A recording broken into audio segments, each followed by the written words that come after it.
안녕하세요. 슬기로운 베트남 생활 블루에버입니다. 동남아 여행 계획을 세웠다면 베트남과 태국 사이에서 어디로 갈지 누구나 한 번쯤 고민해 보신 적이 있으실 텐데요. 두 나라 모두 비슷하지만 서로 다른 장단점을 가지고 있어 나 맞지 않은 곳을 선택했다면 실망하기가 무척 쉽습니다. 귀한 시간에서 큰맘 먹고 가는 여행이니만큼 무조건 잘 갔다 왔다는 말이 나올 수 있도록 100% 여행자 입장에서 베트남과 태국의 장단점을 총정리해 알려드리도록 하겠습니다. 참고하시어 단점은 보완하고 장점은 극대화한다면 절대 후회 없는 여행이 되기를 확신합니다. 자, 그럼 믿고 따라오시죠. 출발합니다.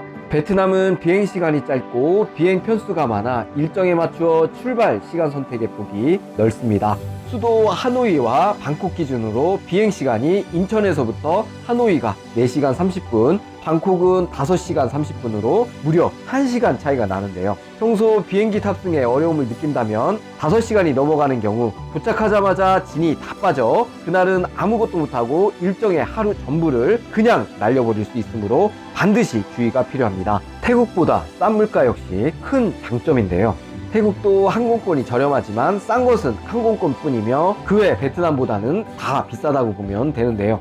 태국은 코로나 이후 물가가 한국만큼 급격히 올라 한국의 70에서 80% 정도로 더 이상 싼 맛에 가는 나라가 아닙니다. 그러나 베트남 물가는 아직 한국의 50에서 60% 정도라 태국에 비해 확실히 가성비가 좋다고 느껴지는데요. 또한 베트남은 한국화가 잘 되어 있어 한국인이 관광하기 정말 편리합니다. 어딜 가나 한국어 표지판에 한국말 인사가 들리고 한식이 땡긴다면 시내에 어김없이 한국 식당을 볼 수 있습니다. 평소 한국식품, 생필품을 웬만한 마트에서 쉽게 구할 수 있어 해외여행이라는 심리적 문턱을 크게 낮춰줍니다. 베트남 치안 역시 장점으로 유명한데요. 한국, 일본 정도까지는 아니지만 베트남은 오랜 기간 공산당이 안정적으로 집권하여 데모나 시위가 없으며 테러 위험도 낮아 2024년 글로벌 평화지수 41위를 차지할 정도로 안전한 나라 중 하나입니다. 또한 자녀나 여성과 함께 왔다면 태국에서 흔히 보이는 트랜스젠더나 아예 대놓고 벗고 다니는 여성들의 과도한 노출로 인해 민망함을 느꼈다면 베트남은 성에 대해 한창 보수적이라 시각적으로 아주 편안히 다닐 수 있습니다. 베트남은 자연 본연의 아름다움을 느낄 수 있는 관광지가 많은 것도 큰 장점인데요. 베트남에서 이름난 관광지라면 누가 봐도 왜 유명한지 바로 알 수 있을 정도로 극적인 자연의 아름다움을 느낄 수 있는 곳이 대부분입니다.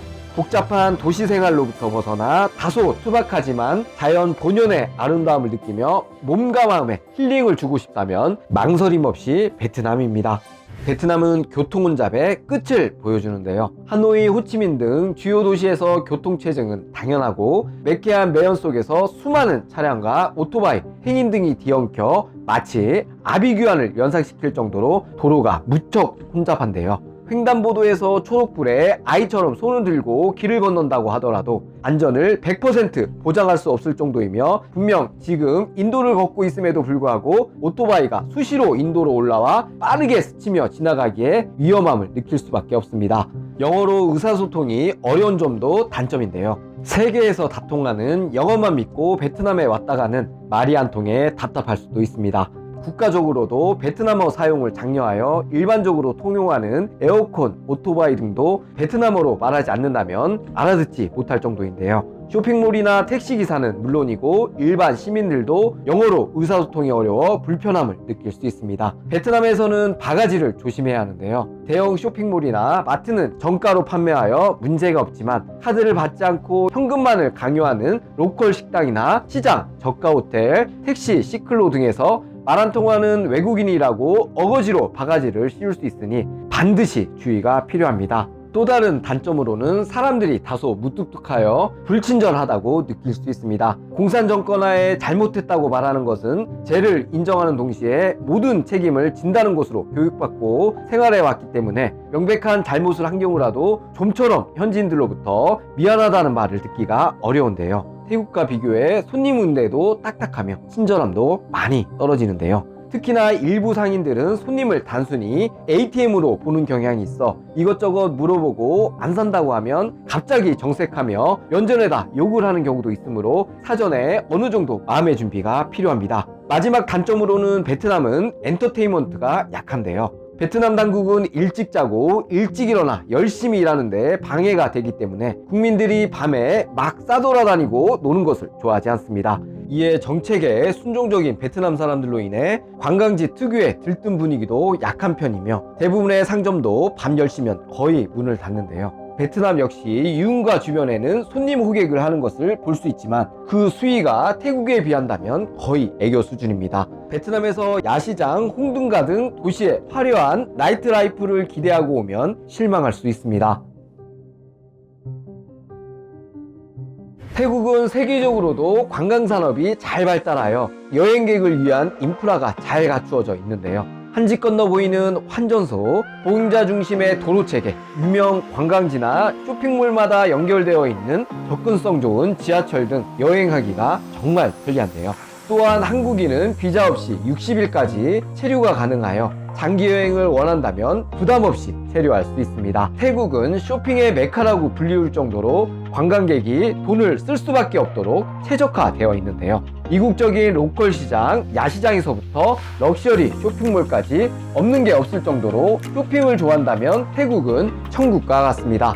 밝고 분위기 좋은 쇼핑몰 안에 온갖 최신 유행 브랜드와 싸고 맛있는 푸드코트 등 관광객이 태국에 와서 돈을 안 쓰고 나가는 것이 정말 힘들 정도인데요. 나는 관광만큼 쇼핑도 중요하다 하면 태국이 정답입니다. 불교를 믿는 종교적인 신념과 낙천적인 성격인 태국인들의 친절과 미소 역시 큰 장점인데요. 또한 평소 많이 접하는 호텔, 택시는 물론이고 일반 시민들까지 영어로 웬만한 의사소통이 가능해 해외여행이라는 심리적인 장벽을 크게 낮춰줍니다.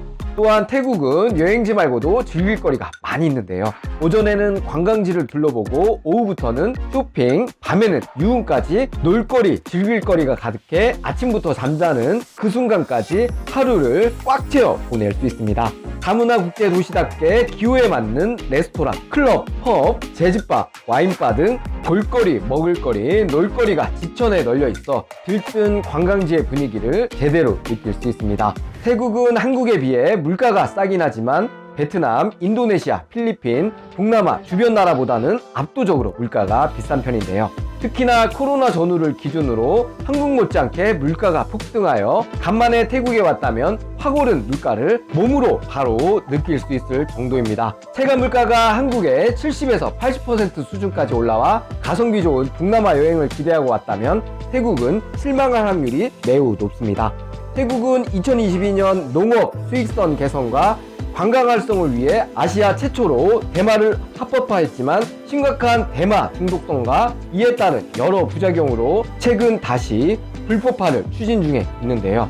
그러나 유흥가뿐만이 아니라 번화가 어디를 가더라도 여전히 썩은 담뱃잎을 태우는 듯한 역한 대마 냄새를 누구라도 맡을 수 있을 정도로 대마 냄새가 거리에 찌들어져 있습니다. 여행하는 내내 계속 대마 냄새를 맡다 보면 사람에 따라 작게는 두통, 구강건조부터 심한 경우 안구출혈, 혈압 저하까지 다양한 부작용이 나타날 수 있습니다. 길을 걷다 수시로 진동하는 대마 냄새를 맡으며 여행의 건전함을 느끼기는 어려운데요.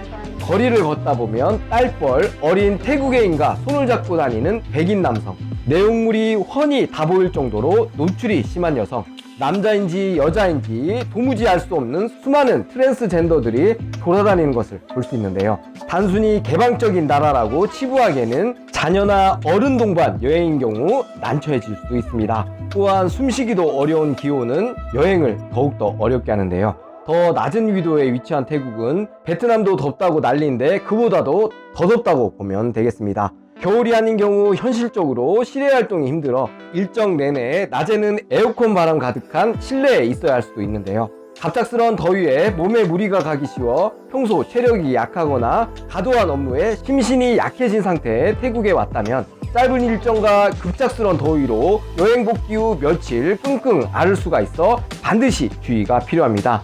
자연의 본연의 아름다움과 모험을 좋아하고 가족여행이나 여성과 함께 온다면 베트남이 더 적합하며 밤낮 없이 시끌벅적한 도시 라이프를 좋아하고 유흥이나 엔터테인먼트가 우선인 경우나 남자끼리 여행을 왔다면 태국을 더 추천합니다. 부디 현명한 선택으로 추억 가득한 여행 되기를 간절히 바라며 이번 영상을 마치도록 하겠습니다.